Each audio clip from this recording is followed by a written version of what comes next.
Hi everybody, Dr. Qazi over here. I wanted to explain a little bit about the treatments that we do and about just the process. Essentially, most of our treatments, really you don't get an immediate result. It's really over time.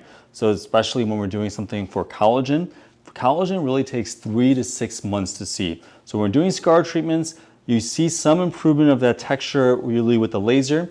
But what we did with collagen stimulation, where we place the TCA down into the base of the scars, where we place a little bit of bellofold potentially, where we've actually placed through the laser channel holes, we've been placing some collagen stimulating products.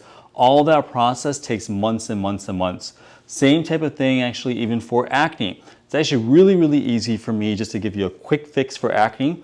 But instead, what we try to do is actually have things that continue to make your skin quality better, to continue to improve the sebaceous gland, to normalize oil production.